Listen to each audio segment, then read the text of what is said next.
like $3,000. They haven't paid me, and I'm always helping out people. Sometimes they take advantage of me, But I have a good heart. That's why I guess I'm so successful in what I do, and people look for me, and celebrities look for me because of the way I am. I'm super humble, I believe that's my.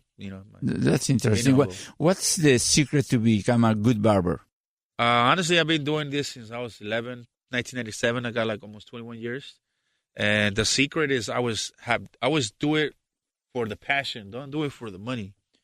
Do it for the passion. Do it to change the people's appearance. Don't do it just because you want to get the $40 or, Like me, for example, somebody sits on my chair, I'm not going to finish your haircut in 10 minutes or 20 and get rid of you and have the next person. No. I'm going to have you there, and you're going to have an experience. Like, you're going to sit there on my chair. I'm going to make you feel comfortable. You want to have a glass of wine or something. Like, feel comfortable, If you like to play PlayStation, I have a PlayStation there in my VIP. I make the clients feel comfortable, and I worry about their style, and I give them it's kind of like a therapy. Like, it's nice because every client that I have, I feel like I'm a counselor because I have people that are stressed out.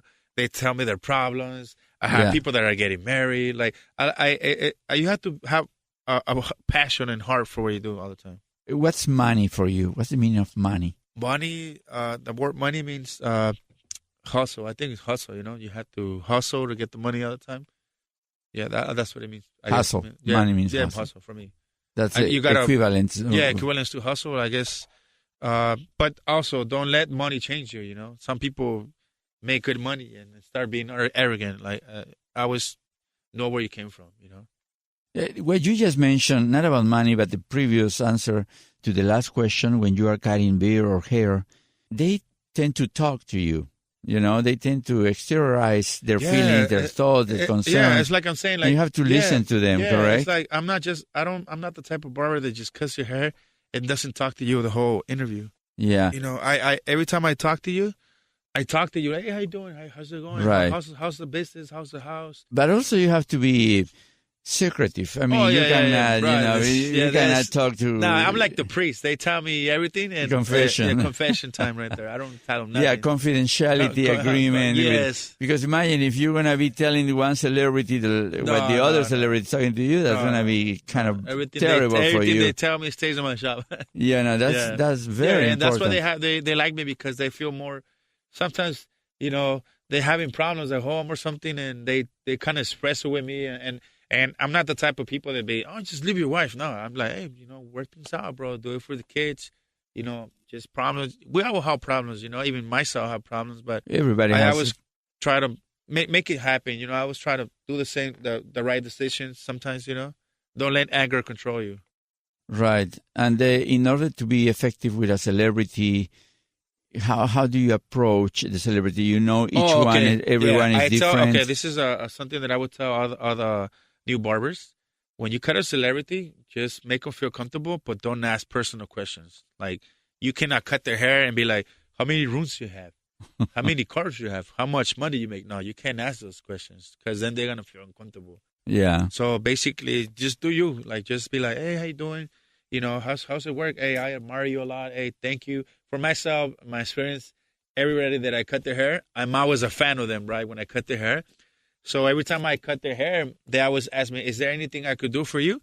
So it's kind of like a tradition. When you go to my shop and if he's a singer, like, I always ask them to, hey, you think you could sing like my favorite song? And they always do it because they like the haircut and they like the environment. Yeah. So they always sing a little piece of their song. And I want to show on my page, on my Instagram, something else from the celebrity type, like, how do they get ready to go to shows? Not only the singer. I want to show how they get ready. If he's a boxer, I want to show how he gets his haircut before the fights, stuff like that, So your growth has been amazing. We are talking about a 4-year growth, starting with a bad experience with a partner, and then you by yourself going back to the garage, and then working with someone or for someone else, some other shop. And now you have your own shop. Now you are working for celebrities all over, the world, basically. What is that? What's the reason for that? Is luck, or is that you're very good at what you do? I don't consider it luck because I believe I'm talented. I've been doing this since I was, right now, there's a lot of critics, a lot of haters that just because I'm cutting celebrities, they think I actually heard like stories that, oh, you pay the celebrities so they could cut their hair with them. I'm like, no, I could just tell you. I never thought about it. Yeah, that's a good question, bro. And then I just tell them, you know what? The only reason I cut celebrities because I am talented. You see these hands right here. At one point in my life, I couldn't move my hands. When I got wounded in Iraq. Yeah. So it took me almost a year and a half to get range of motion on my hands. So now that's why when I cut celebrities, I have passion. And it's your right arm, correct? Right arm, yeah. So, and I cut with the right hand. I couldn't even move it. I thought I was never going to cut hair again, So that's why when I cut hair, I saw passion when I cut hair. And that's the reason I cut celebrities. That's the reason they look for me because of my talent. And I think that not only talent, but you are relentless. You are a fighter. Yeah. Not only in the field, in the war, but you are a fighter in life also. I can see that. And I can appreciate more yet the fact that you were wounded on your right side and your right arm and hand, were kind of not working, So you had to, how do you call it, go to... Actually, when that happened, I was with my wife and I was taking a lot of medicines, and I used to use an inhaler because I couldn't breathe that good. It took me almost 6 years to get my wife pregnant because of the medicines. I couldn't. I thought I was like, oh man, I'm never gonna have a kid, and after that, I just thank God that God gave me the fortune of become a father, and then now I have my daughter. But yeah, it was tough for me, bro. I was getting depressed, man. Like, of course, but the amazing thing is that now you do the barbing, the whole thing with your hand, with that hand that was almost, lost or not working at all. That's huge turnaround. I really appreciate that.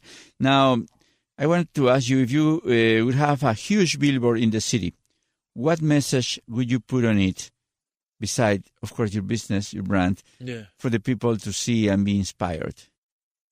I'm going to say in Spanish. Es Go for simple it. thing. Vamos. Es del fracaso nace el éxito. That's all. Like, you got to go touch the ground, never give up, get back up.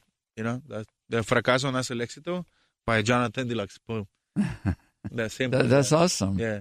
And, this is a question about something that a famous Roman philosopher, his name is Seneca, wrote in a book and says, life is long if you know how to use it. Uh-huh. And I want to add something to that. You've been in the war, you've been fighting, and you had a close to death experience because you were wounded and you had to, Yeah, sorry. So I think that this phrase, it has a special resonance in your case. So life is long if you know how to use it. What does it bring to your mind as a reflection? Well, honestly, when that happened, nobody knows. This is so hard to tell. But when that happened, I actually saw, the enemy, pointing me with, with a gun, an AK-47 like this. But I was covered in blood, so I kind of closed my eyes, and I think that kind of helped me because, I was with blood and everything. So kind of closed my eyes, and he didn't shoot me. But he thought that you were probably dead. Yeah, but you for tough, dead. Yeah. So I'm blessed to be alive, bro. Honestly, it was so hard for me, man. Sometimes I will cry every day. I thought I was gonna be paralyzed for the rest of my life. It was really tough for me, man. Like, super hard experience, Like, I don't wish nobody could go through this thing, And there's a lot of people that already lost their life, because of that, God saved me that day for a reason, and I thank Him that everything that is happening for me right now, is a blessing, Like, if it wasn't for that experience, I wouldn't been here. So that's a total turnaround in your life. Yeah, bro. It's like sometimes, how, like, when that happened, it was like I saw my life right away. Like, from de un momento al otro, como que, So like a fast forward. Yeah, when I was kidding, when I was born and like that. Like a flashback of all your life just in a couple of seconds. Yeah, it was kind of hard, That's amazing. And what you are doing at this point, and rehabilitation for your arm and your hand. I mean, and you know what? I just want to point out the extreme, because you had to go through all of that bad moments in your life, rehabilitate your hand to the point that now you are doing that with your right hand, the one that was wounded. Now you are cutting the hair for the rich and famous, the stars. A million of people see on TV, and people don't know, but I only have one lung. I only have one lung. They took the one on the right. I'm living with one lung. I only have one lung. That's amazing. Yeah, I can't be with people that smoke around me. It kind of hurts my chest. Wow. Yeah, but I mean, so it's tough, But I mean, well, Jonathan, what would be your best advice for new entrepreneurs, people that want to launch their own business and they want to be by themselves? My best advice for new entrepreneurs and new people that want to open up their business is always have a plan. Don't just make a business just for making a business. Don't follow what everybody's doing. Like for myself, when I opened my barbershop, I didn't open my barbershop and then put a sign, "We're hiring." No, I had a plan. Before I opened up my barbershop, 6 months before opening my barbershop, I would look for barbers first. I built my team first. I told them what I was all about. I introduced myself to them. I took different people, different barbers before I hired them to go with me so they could see my experience, how I work with celebrities. So when I opened up my barbershop, I already had my team there with me when I opened my studio, my barber studio. So planning is key. Very important. The key to start a new business. And also be humble. Do not be arrogant. Always open the doors for everybody that needs your help. That's my advice. Thank you for stopping by, and I think I learned a lot about you, not only your professional experience, but your life experience. I think that's unimaginable for anybody going through what you went through during those times, the war, and now doing what you are doing. It's an amazing turnaround. So congratulations for that, and thank you for being here in ComoLoHizo. Gracias. Muchas gracias por la invitación. If you want to get in touch with Jonathan, you can go to Instagram at Jonathan494 or at Jonathans_deluxe. Thanks so much for listening to our show this week. If you want to find out more about our podcast, follow us on Facebook, Instagram, and Twitter at ComoLoHizo, or visit our website at ComoLoHizo.com. Please subscribe to our show on Apple Podcasts or anywhere you listen to your podcast. If you want to reach out to comment or suggest a topic, please email hello@comolohizo.com. This show was produced at the iHeart Studios in Los Angeles. I'd like to thank our producers, Fernando Alejandro Schiantarelli and Amelia Machiavello, our sound engineer, Martin Garcia, and Annie Siderovich, our general producer. ComoLoHizo is a co-production from Premier Radio Network and Crece Grow Media. I am Fernando Schiantarelli. Thanks again for listening.